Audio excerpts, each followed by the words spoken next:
Catholics are coming after us? Why are they doing this, man? Yeah. It's the sad reality that Mormons don't understand the Bible and don't understand what it means, which is, I guess, why they're Mormon. Okay, all right. So I don't want to insult them. They're just stupid. This dude, his channel is called Catholic Truth. Okay. And he does a number of great videos supporting his youth and his community with their faith, and we're all about that. But he kicked the cactus on this one. And so we're going to have to do a little debunking here. I'm spending money like I just got paid. $100 bills, tell them keep the change. Come on. It is.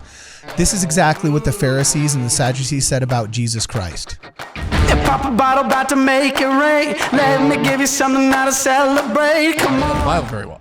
So you just find us that Trinity verse, Brian, and we're with And you, if brother. you're wondering why I move the way I do, I just feel so good. And sorry, the statistics are in. The data is in, guys.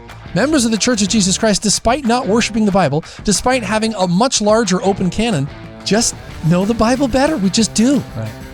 We know it way better. We have data about this. So this is the problem, is that we have a larger canon. The following is an episode of Ward Radio and does not represent the thoughts or the opinions of KHTS, its owners, or any of its affiliates, nor does it represent the official opinion of the Church of Jesus Christ of Latter-day Saints. With that said, sit back, relax, and enjoy the program. Welcome, ladies and gentlemen, back to Ward Radio. I am your host, Cardinellis. Today I'm joined in the studio by Jonah Barnes, the Associate Professor of all things apocryphal, as well as by bodyguard Ed Thomas. Ed, what are you wearing today, my man? Oh, this is my Bursa Firestorm 500 chambered in 380. Oh, wow. Rock on. Excellent. We're also joined via Zoom by the editor-in-chief of Ward Radio News, none other than Luke Hansen. Luke, how you doing today, my man? Doing good. I feel like I should have a pencil in my ear or something. Yeah. And on the table. The little visor. Yeah, that's true. Yeah, some there you ticker go. tape falling in the background. All right. With the sleeve things. Yeah, exactly. We're going to get you some, bro. We're going to get you some. So anyway, right. we've got my heart breaks. We've got on the docket today, debunking the YouTube channel Catholic Faith. The Catholics are coming after us. Why are they doing this, man? I'm sorry, man. That's heartbreaking. Do we have to debunk this? Is it that bad? I don't want to bring the Catholic smoke. I like these guys. They're the only other church that, has any kind of remotely decent claim upon authority of Jesus Christ. And actually, I shouldn't even say remotely decent claim, a very decent claim. You know what I'm saying? They're like the only other philosophically OG Christian church out there. What are they doing, man? What's going on? What a shame. Well, Catholic liturgy is truly beautiful, as you all know. we love Catholics. It's beautiful, Yeah. beautiful worship. Okay, so a Catholic guy's come after us. Luke, tell us what's going on. Actually, Jonah's going to tell us what's going on. I take that back. This is But too if hard. I ever It's leave too the hard church, go and look at the nearest diocese, and that's where I'll be. Not doing that atheist nonsense. This is too hard for Luke, because I know that Luke respects Catholics, but this guy, not all Catholics are the same. Okay. This dude, his channel is called Catholic Truth. Okay. And he does a number of great videos supporting his youth and his community with their faith, and we're all about that. But he kicked the cactus on this one. And so we're going to have to do a little debunking here. So he said that we do not know our Bibles, which is an oddly evangelical thing to say. Okay, from a well, Catholic. So can I just play this clip and we'll let him see what he says? yeah, let's listen to it. Okay, so here we go. This is Catholic Truth. Catholic Truth. Mormons, unlike all the other Christian religions, interpret the Bible sometimes in a really skewed way. Okay, let me try that one more time. Mormons, unlike all the other Christian religions, interpret the Bible sometimes in a really skewed way. This video is not meant to put them down, belittle them, or make fun of them, but it's the sad reality that Mormons don't understand the Bible and don't understand what it means, which is, I guess, why they're Mormon. Okay, all right. So I don't want to insult them. They're just stupid. a little bit of shade there, dude. He had me until the last 2 seconds. I know. Yeah, like he was doing the like this is a difference in interpretation thing. We believe upon this rock, and that rock is Peter. They believe upon this rock, and that rock is Revelation. Let them have their toys. We'll have ours. Ours are better anyway. You know, like no. He's just like I don't want to insult them. They're just too dumb to understand. Well, it's a really oddly evangelical argument for a Catholic to be saying that it's biblical. And unlike all these other Christians, they interpret it wrong. And I want to say, dude, you're in one corner, and biblical interpretation self-righteousness is the other corner. Like that's Protestantism. Yeah, and that's the sola fide, sola scriptura guys. Yes, and the Catholics were the ones who were saying, wait a minute. We made the canon. Now you're saying sola scriptura. We made the scriptura. We made the canon. You're saying closed. We never said it was closed. And so it's funny to hear them argue from an evangelical standpoint. Dude, this guy reminds me of the dude in the vein. Kweku's not here, but he always compares somebody to a celebrity. Doesn't this remind you of the dude in Boardwalk Empire that used to be the FBI agent that ended up converting to being with the mafia in Boardwalk Empire? Do you know who I'm talking about? Yeah, Michael Shannon. So I'm looking up Boardwalk Empire, Michael Shannon. If you ever want to know what the dudes who turned in their neighbors for Prohibition look like in the 1930s, you are looking at, I'm telling you, look at this picture right here. I'm going to pull it up so that everybody can see it. This dude totally reminds me 100%. You can see it right here of Michael Shannon. I don't know. Look at that, General dude. Zod. It's General Zod is what I see. Yeah. That's You see General Zod? That's quite a compliment. Michael Shannon is. Look, he's a handsome fella. You know what I'm saying? Tough. Huh. Okay, wait. Who's General Zod? You talking about Star Wars? He plays General Zod in Man of Steel. Yeah. That was If memory serves. That was the 2009 Zack Snyder. It's a movie reference card, and you wouldn't understand. Yeah. Okay. Oh, here we are. Here's another picture of this is the General evil Zod. Catholic truth. If Catholic truth were evil, this is what he would look like. Okay, there's General Zod. Rock on. There he is, General Zod. Okay, cool. Keep going, Jonah. I completely digress. No, that's all right. So he says, that we don't know the Bible, and so he's arguing from kind of an evangelical standpoint about it. Now, he's going to give an example, and this is just kind of an oops of an example. This is like hitting your head on the garage door as you're coming into your garage type of example. I don't think he thought this through. But okay, can I make a wager? And I'm gonna if he says this, I'm gonna agree. Okay. We don't use the Book of Tobit. We don't use the Book of Maccabees. We don't use the other stuff that all of us adore here. That's going to be and my Joseph wager. Smith actually encouraged people to read, saying there was much to learn from the Apocrypha, and it's the Protestants usually that go after the Catholics over arguments of canonicity. Yeah. So okay, let's see if he ropes us in. Let's see what he pulls out. Okay. Example, they have a whole doctrine called baptism for the dead. Now, what would become the proto-Catholics of the 2nd and 3rd centuries also practiced. We'll just wait. Okay, all right, let's keep going. I haven't seen this, but I have a feeling he's going to do something here. Okay, let's see what he's got to say. They have a whole doctrine called baptism for the dead. Now, the thing with this, it's found in 1 Corinthians chapter 15, verse 29, and it's the only verse in the whole Bible that mentions a baptism for the dead. Do you need, it's the only verse? Yeah. Okay. There's a lot of things where there's only one book of Job. No, wait. So we have data about this. Now, Luke, you're the data guy here. So we're going to pull up, there's a graph in the Discord. It's a column chart, Carden. Yeah. And it actually is comparing he's wrong. There's 2 verses about baptisms for the dead. One of them is in Peter. Else why preach the gospel to the souls in Sheol. But if you look at this chart right here, it shows the number of verses in the Bible that are about baptisms for the dead, and it compares it so we can get a really good comparison to how many verses in the Bible mention the Trinity. Yeah. Yeah. So, okay. So if you look real closely, this helps you compare.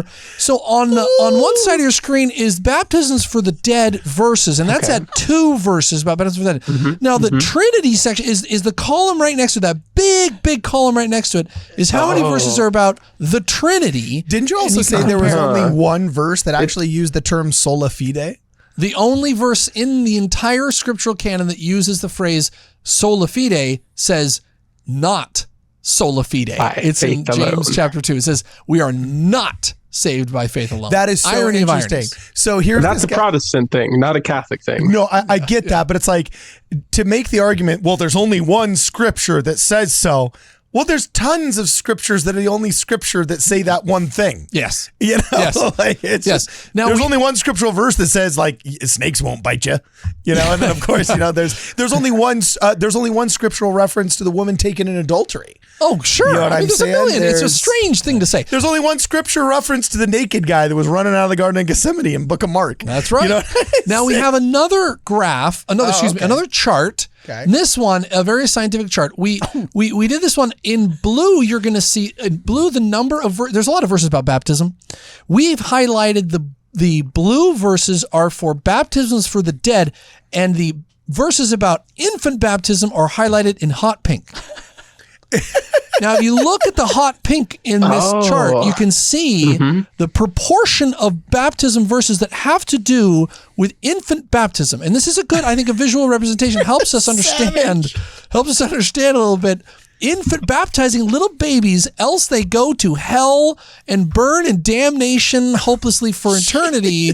That's how many verses help the Catholics build their infant baptism doctrine upon. So in hot pink there. So anyways, wanted to bring some data to the discussion. Yeah, that's a very impressive graph. Yeah, it is, isn't it? Impressive graph. It took a long time to put that together. Okay. And then do we go back to the original video and hear what he has to say? So let him go for a little more here. Okay, here we go.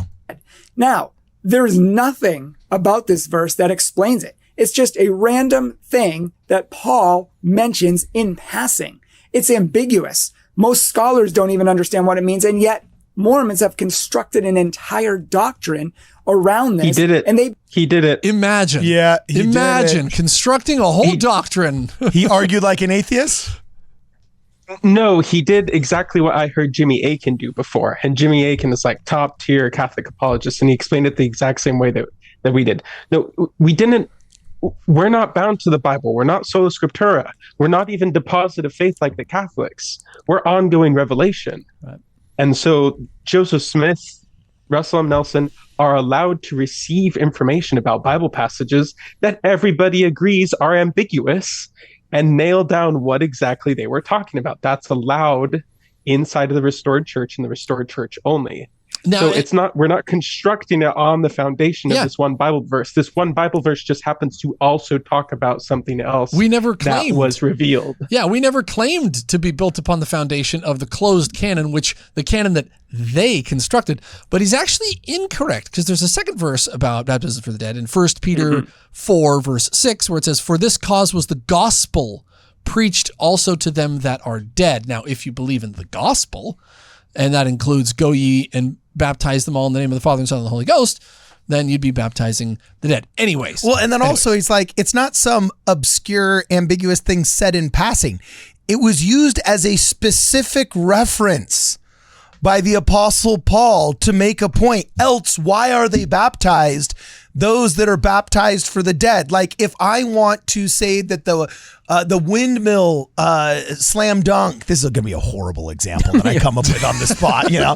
But if I wanted to say like to prove that the windmill slam dunk existed or something, I was there in Clippers Stadium as a ball boy when Kevin Garnett did a windmill slam over my head. It was one of the coolest, most athletic things I ever saw in my life, right?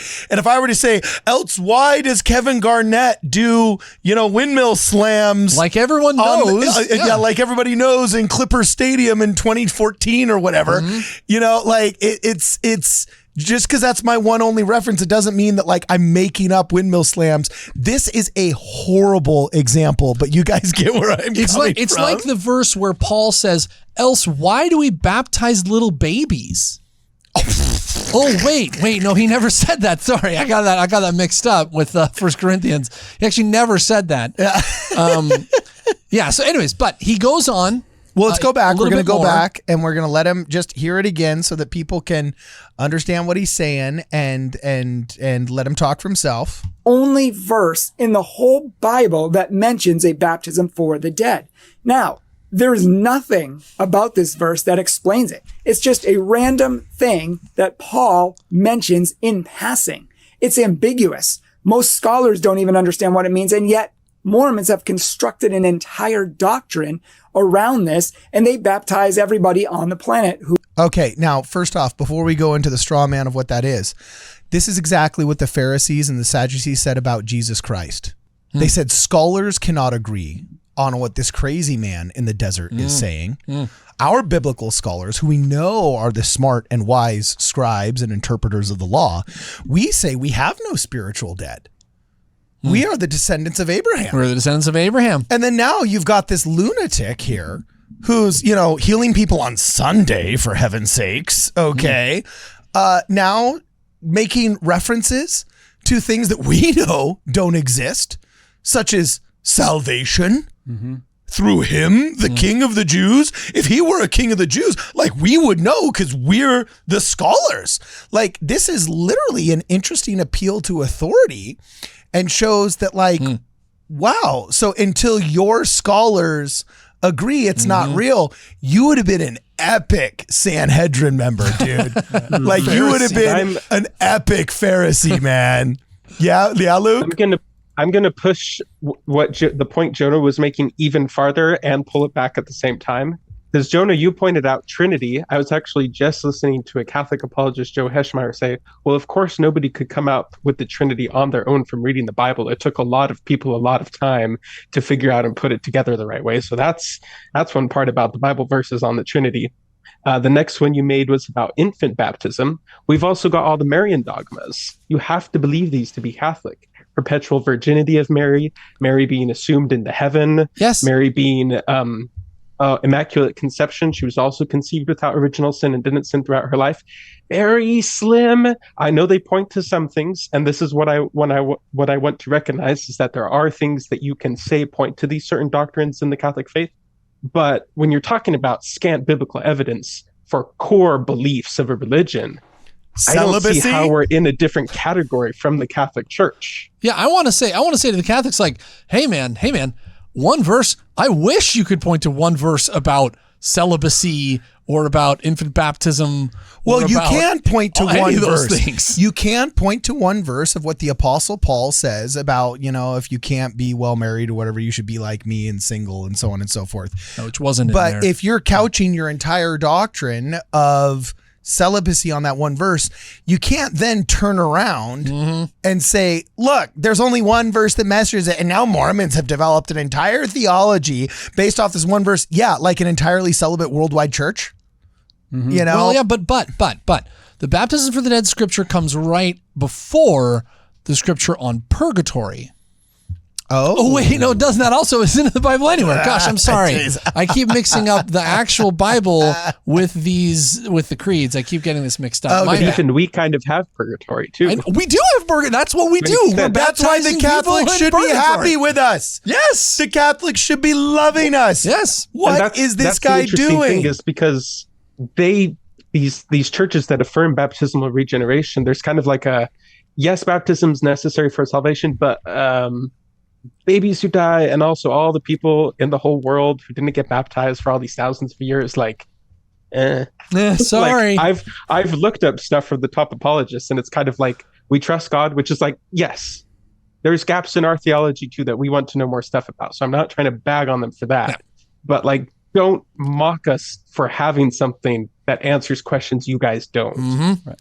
Okay, so especially when neither of us are sola scriptura. Yes, right, exactly. That's what I want to say. And so don't argue like you're sola scriptura when we're both. Anyways, and when it's reasonable, when it's to fight something that's reasonable, when there's a void of true information or full information, you at least default to what's reasonable. So we got a comment.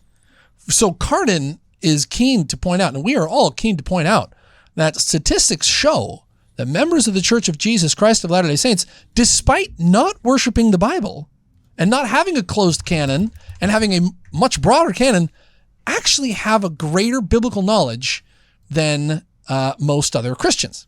Is this Now- the tale of two surveys? Yes. Now somebody All right. responded. Somebody responded to one of these comments, this evangelical, and he said, ha ha ha ha. That's no longer true, because there was another survey done in 2019 in which it says that it changes. It says that members of the Church of Jesus Christ have plummeted in their biblical knowledge. Plummeted, I think, like 28 points. Was it 28 points? Impossible. 25 points in less than a decade. So we went from getting 73% of biblical kind of questions correct to getting only 48% on average. So it was this huge plummet. Now, everybody else stayed the same. It was only us that plummeted or whatever. Roughly, yeah. Okay. So I thought, this doesn't pass the sniff test. So I went through and looked at the crosstabs and the details of these two surveys. So we're familiar with the 2010 survey. That was a broad survey. Yeah, where they tested all of the youth in America and basically found out that pretty much Jewish youth and Mormon youth are the ones that know their scriptures better. And They it know- pissed they know off their the stuff. evangelicals because they're like, no, we're the ones that understand the Bible better than anybody else. Everybody knows that. Think of how I'm a sting. Can you imagine?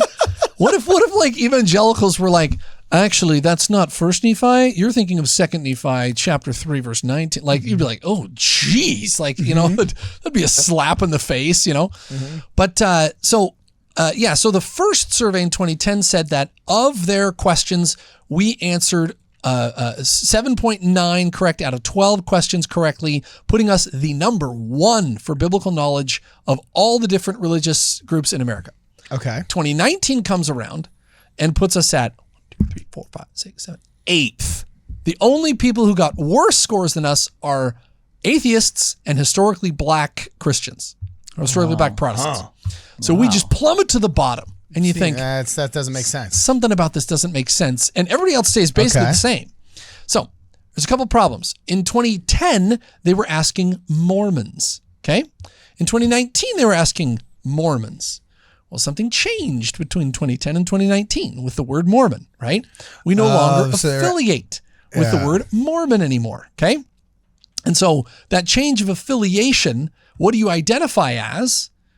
Okay, we're not going to say Mormons or be excited for Mormons, or they say we're looking for Mormons. And so you're going to get a little skew from people who are not identifying as Mormons. So that's one little piece of it. Also, and this is a little.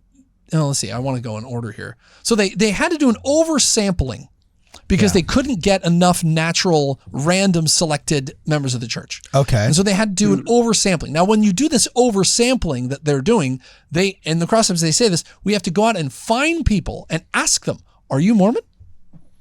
Are you Mormon?" Right? And bring them in. It isn't just a random sampling of people, take the test and, what do you happen to be your religious affiliation? They have to go out and say, "We need Mormons." Right? So you're going to get self-selection bias. You're going to get people who are coming and saying, even if they're not a member of the Church of Jesus Christ of Latter-day Saints, or if they're an anti-Mormon, or if they're another one of the branches of the Restoration, they're going to say, oh, yes, I am a Mormon. And they're going to self-select. So you're going to get some bias because of that. Then the margin of error, and they display this in their studies. If you look at the crosstabs, the margin of error in the 2010 survey was 9.8% for Mormons, the highest of any group. Was the margin of error that they calculated. And this is the 2010 study. This is the first study? No, sorry. 2010, it was much less. 2019, it was the highest margin of error. It pops up. Okay. And 9 in statistics is a huge margin of error. Yeah, That's a most big margin of studies are less than 2. Yeah, exactly. That's a big margin of error, right? Okay, so then you look even deeper. The 2010 study was a random phone survey, which had been kind of the way surveys have been conducted for half a century. In 2019, they changed it, and they're not doing a phone survey. Now they're using the Ipsos panel. So it's a different group of people altogether that they're surveying instead of the random phone survey. Also, what they're doing with the Ipsos panel, took a lot of research to figure this out. People, all right? So you're going to bear through it. Yeah, because I went digging through all this garbage to figure out what's going on. Am I correct? Ipsos are people who want to be surveyed. To be surveyed. Yep. Want to be surveyed. Oh, it's like the people that donate plasma. It stands for something. Yeah. Yeah, I don't know what it stands for, but But one of the ways that they conducted this is they would call people up and they would say, who has the next birthday in the household? Okay. Now, if you're a member of the Church of Jesus Christ of Latter-day Saints, you have usually, statistically, a much larger family. So the person with the next birthday is more likely to be younger than if you're in a household with fewer children or single or just married couple. Mm-hmm. And so we're going to trend to be younger in the people that you find. Also, and this is the big smoking gun. This is the big thing. I saved this for last. The questions are all about the Trinity. Okay. They're all about... Look at it. There's a question on the Trinity, a question on purgatory, a question on sola fide. Did you put the questions in the Discord or what? You can go. Anybody can go. Oh, here it is. Look, here's the question. I have a possible pushback on this one, maybe. Okay. My understanding when I looked at this was these were the same questions from the 2010 survey. And that was split into knowledge of world religions and then Bible questions. Yes, so they have different categories. Trinity stuff is over in world religions, and then the Bible questions are like very, very simple. Which one of these is not the four Gospels, and one of them is like Timothy or something like that. Then you select that one. You get the question right. Almost, yeah. So they have they have four questions: one on the Trinity, one on purgatory, one on sola fide, and then one that we'll get to in a minute. Okay. But these questions, like, okay, Trinity, purgatory, like what the, and then prosperity gospel. Now I know prosperity gospel because I watch WardRadio, but before I watched WardRadio, I didn't have a clue what the heck prosperity gospel is. Like what, I don't know what that is, and I don't think the average member of the church hears that from the pulpit. They don't hear it because our pastors aren't making money off of their congregants. You shouldn't be thinking, that the Lord will make you rich. You need to donate that money to good old me, and I'll teach you how to get to heaven. Like we don't do that in our so those questions were, I thought, a little bit biased against us. And another example on Trinity, we talk about homoousios. Are we talking about a traditional Godhead that we would normally have?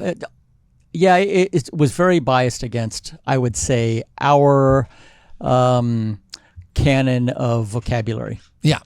So the piece that you're talking about, Luke, is when the evangelicals were saying this about us on our comments, they were conflating two different measurements. One was measuring who has the best biblical knowledge, and one was who has the best knowledge of the world religions.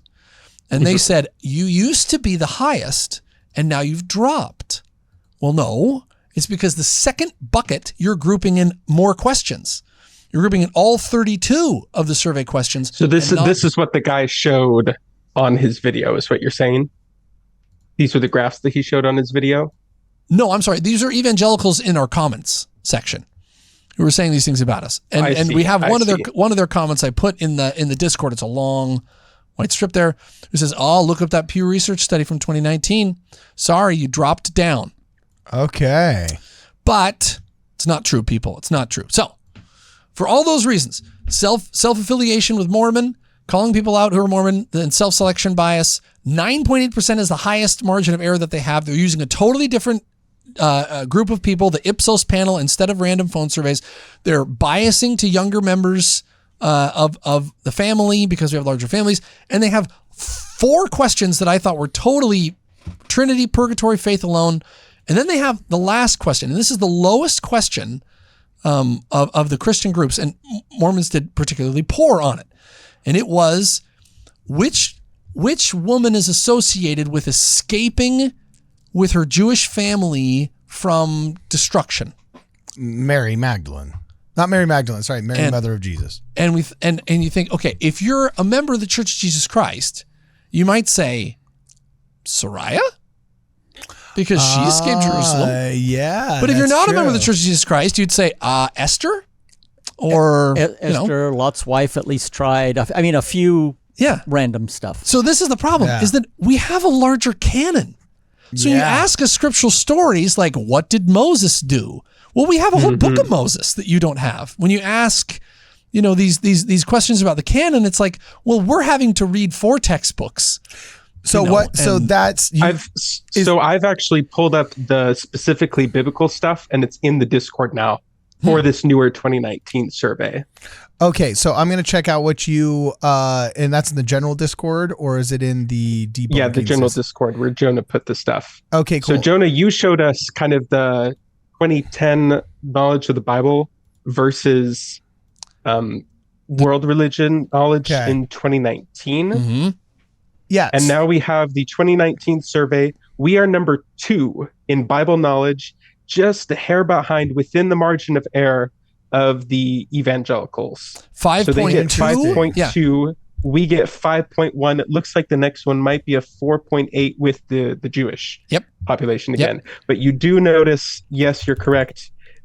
72%, 80%, 90%, 80%, 70%, but then 47% right on Esther save Jews from murder. Mm-hmm. Okay, so what does this have to do with debunking the Catholic guy again? Because he says we don't know the the survey Bible. he's referring to. Oh, he says we don't know the Bible, and the statistics are in, the data is in, guys.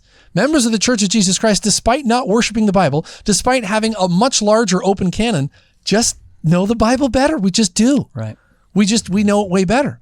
Wow. So, okay, cool. The data's in. Data's in, and it looks like, would you say now that we've successfully debunked our boy here, unfortunately, who wanted to make a disappointingly Catholic challenge. You wanted to make something start. You want to start something. Yeah. It just breaks my heart. These guys are just venturing. Well, let's pull up. So the Catholics were at 4.1. Okay. Ooh, so they got 4.1 correct out of 7 in this 2019 survey. The members of the Church of Jesus Christ of Latter-day Saints, who call themselves Mormons, got a 5.1. Okay. So a full question, 1 out of 7 questions ahead of the Catholics. Interesting. So that's like 20%. So it's an interesting claim to make. Yeah. Even with this newer study that doesn't look as good for us, we still look great. Okay. Well, you know what? I mean, we're comfortably in second place. Yeah. We're going to offer something to this guy right here. All right. We're going to offer something to him. You, my friend, what's his name again? Tell me his name. What's his name again? He's a cool guy. He's got a bunch Catholic of videos. Answers was the name of the Catholic YouTube channel. Truth. Michael Catholic Shannon. Truth. Oh, Michael Shannon. Michael yeah. So we'd like to extend a heartfelt invitation. Okay, a heartfelt invitation to Catholic Truth's very own Michael Shannon here, okay, to just come on the show if you want to, talk shop and so on and so forth. We'll gladly get you in here. We'll sit you down in Jonah Barnes' chair right there, and you can tell us where we go wrong. But it looks like the stats don't lie. Mormons actually know their Bible, and baptisms for the dead is not based off of nothing, and with continuing revelation, which is a beautiful thing that actually, believe it or not, Catholics believe in as well. I mean, what else do you call having a pope that can speak ex cathedra, right? Which I do believe means from the chair and is, a new revelation. You call him the vicar of Christ, for heaven's sake. Automatic. You know what I'm saying? So the guy's name is Brian. He has wonderful videos, and he's working with youth and getting them excited about their religion and excited about the Bible. More power to you, Brian. We love it. So you get a web redemption, Brian. Just like Tosh.0. Yeah, one of my friends does. Web redemption. Yeah, one of my friends works with Tosh.0. It's pretty funny. So just like Tosh.0 got famous on his, Daniel Tosh show doing web redemptions with people that got embarrassed by doing silly stuff online, we offer a web redemption to Brian here. If you want a web redemption, brother, just come on our program. We'll sit you down in the chair. You can tell us where we go wrong, how we've misinterpreted you, the whole 9 yards. Other than that, anything else we got to say before we go? Luke, Jonah, Ed, got anything else we got to say before we jam? You are very charitable, Cardin. And magnanimous. and dutiful. Yes. And kind. And we all commit. I think I speak for everybody when I say that we all commit to renouncing our faith and joining the Catholic religion. If you can just produce that one Trinity verse, we're in it. I mean, we don't know the Bible very well. It could be in there. We're Mormons. We don't really know the Bible very well. So you just find us that Trinity verse, Brian, and we're with you, brother. And we'll get the I'll sprinkle. go baptize my son. Hopefully we haven't aged out. my- Have we aged out of the baptism thing? Maybe. I don't know if maybe we're too old for that. I got to make sure we're not, because we can walk. Is that when you stop when they can talk? Or Totally brutal. Totally brutal. I will take those odds. You know how I get the itch when you start laying out. You're brutal, man. Yeah. You're brutal. All right. So, again, My man, Brian, we welcome you to the studio to come say how you feel you've been misrepresented. If you feel you have, you can sit right there in Jonah's chair. Anyway, to check out Ward Radio News and some of the really cool articles that our boy Luke Hansen is writing, please make sure you check out the website at Ward Radio News. It's our news blog there.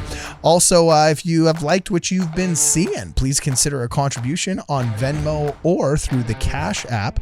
You can see that as well on our website. And as always, for this and more, please make sure you check us out at WardRadio. I just feel so good, good, good. Oh, I just feel so good.